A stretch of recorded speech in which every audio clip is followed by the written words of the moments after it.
जब कर्नाटक की कांग्रेस सरकार चुनाव से पहले किए वादों को पूरा नहीं कर पा रही और वजह है बजट का खत्म हो जाना। बस फिर क्या, बीजेपी ने खड़गे के बयान को हाथों हाथ लपक लिया। महाराष्ट्र झारखंड विधानसभा चुनाव से पहले बीजेपी को कांग्रेस को घेरने का मौका मिल गया। राहुल गांधी चुप तो ऐसे चीजों में रहते ही हैं, खुद परेशान हैं खड़गे के पोल खोलने से कि खटाखट मत करो, फटाफट जनता सबक सिखा दे रही है। खड़गे साहब को बहुत ज्ञान आ गया है। उन्होंने कहा है कि वही गारंटी अनाउंस करिए जिसके लिए बजट हो। भारत की राजनीति में एक नया शब्द माननीय राहुल गांधी जी लाया है, खट खटाखट, खट खटाखट। राहुल गांधी ने हिमाचल में क्या क्या घोषणा की थी, सब योजना घोषणा जमीन पर उतरी नहीं। दरअसल कर्नाटक में चुनाव से पहले कांग्रेस ने 5 गारंटी का ऐलान किया था। सरकार बनने के बाद इन योजनाओं को शुरू किया गया। यहाँ तक तो ठीक था, लेकिन अब इसका असर कर्नाटक सरकार के खजाने पर पड़ रहा है। इसमें शक्ति स्कीम भी थी। कांग्रेस ने कहा था कि अगर सरकार बनी तो बसों में महिलाओं को मुफ्त में सफर की सुविधा दी जाएगी। सरकार बनते ही इस ऐलान को पूरा करने की कोशिश की गई, लेकिन कुछ ही दिनों में बजट खत्म हो गया। अब सरकार के लिए इसे चला पाना मुश्किल ही नहीं, नामुमकिन हो चुका है। Bureau report, Republic Bharat.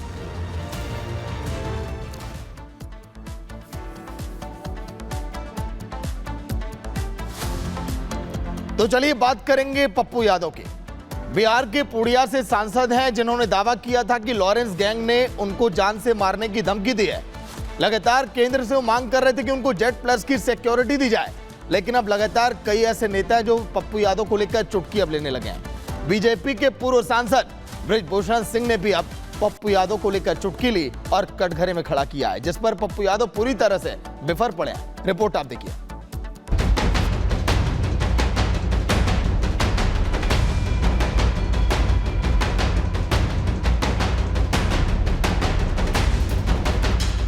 बिना बयान दिए आपका काम नहीं चलता, और अगर दिया है तो झेलो। पप्पू यादव ये वो नाम है जो गाहे बगाहे सुर्खियों में आ ही जाते हैं। वैसे तो ये पूर्णिया से सांसद हैं, लेकिन अपने कामों से कम, बयानों से ज्यादा सुर्खियों में रहते हैं। पिछले दिनों पप्पू यादव को लॉरेंस गैंग से जान से मारने की धमकी मिली तो पप्पू यादव ने Z+ सुरक्षा की मांग की और तो सरकार पर सुरक्षा की अनदेखी का आरोप भी लगा दिया। और अब इन सब के बीच में पूर्व सांसद बृजभूषण शरण सिंह ने नाम लिए बगैर पप्पू यादव को जमकर खरी खोटी सुना दी। एक बाहुबली है कोई बिहार के अंदर जो हर विषय पर बोलते हैं। अब उन्होंने बोला, अब सिक्योरिटी मांगने लगी, क्योंकि एक फैशन हो गया है किसी बड़े आदमी का नाम लो, बड़े आदमी को गाली दो, किसी अंतर्राष्ट्रीय क्रिमिनल को गाली दो, राष्ट्रीय क्रिमिनल को गाली दो, किसी मजहब को गाली दो, किसी जात को गाली दो और सरकारी सुरक्षा लेकर घूमो। बृजभूषण शरण सिंह सिर्फ इतने पर ही नहीं रुके, बल्कि पप्पू यादव के वजन पर भी चुटकी लेने से पीछे नहीं हटे। बहुत बड़े बाहुबली हैं, 3-4 क्विंटल का वजन है उनका। अब मांगने लगे सुरक्षा। क्यों बयान दिए आप?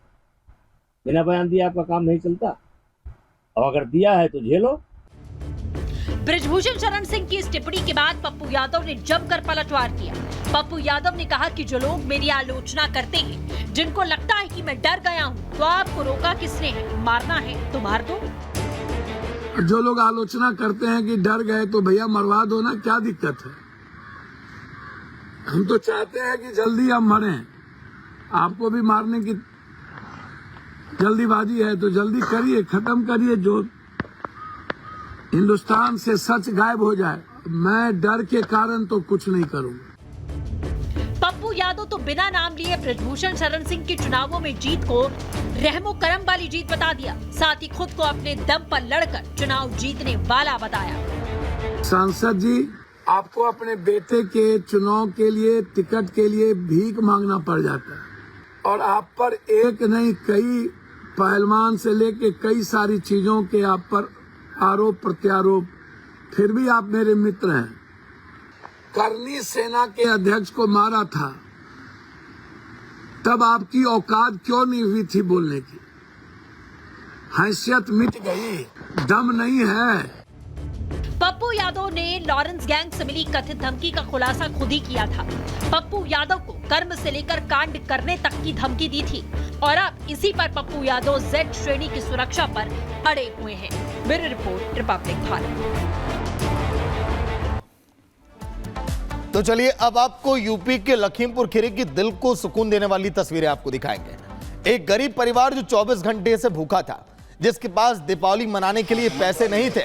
देखिए प्रशासन की टीम पहुंची, शिवपाल के घर पे बाकायदा खाना खिलाया, मिठाई की डब्बियां दी, मोमबत्तियां दी और पटाखे भी दिए, ताकि इनका परिवार बहुत बेहतर तरीके से दीपावली के इस पावन पर्व को मना सके और जो खुशियां पूरा देश ये मनाया, ये भी अपने घरों में लोगों के बीच वो बांट सके। शिवपाल का परिवार 24 घंटे से भूखा था, परेशान था, लेकिन प्रशासन को जब इस बात का पता चला तो वो लोग पहुंचे, राशन दिए, पीड़ित परिवार को मोमबत्तियां दी, पटाखे दिए, मिठाई दिया और उनके साथ खुद वहां पर खड़े होकर दीपावली भी मनाई। ये तस्वीरें लखीमपुर खीरी की इस बात की गवाही देती हैं कि हाँ, देश में अभी भी और विश्व में अभी भी इंसानियत बाकी है। किस तरह से गरीब परिवार की मदद करने के लिए प्रशासन की टीम वहां पर पहुंची। सामान आ गया।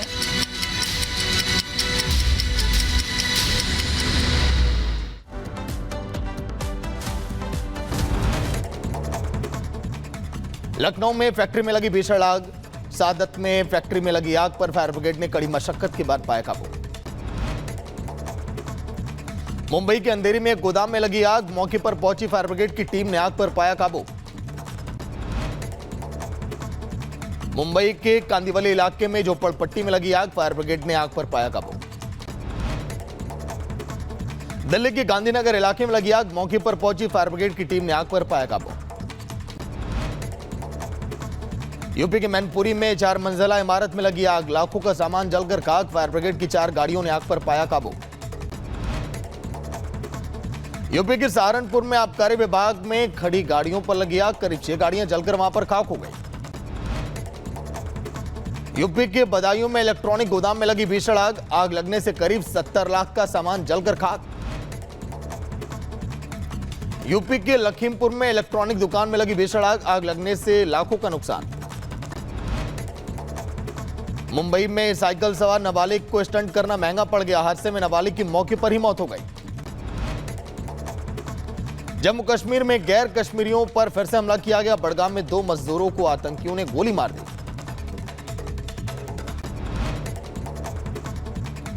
उत्तराखंड के टिहरी में हाईवे पर कार दुर्घटनाग्रस्त, गाड़ी में फंसे एक युवक को रेस्क्यू कर निकाला गया।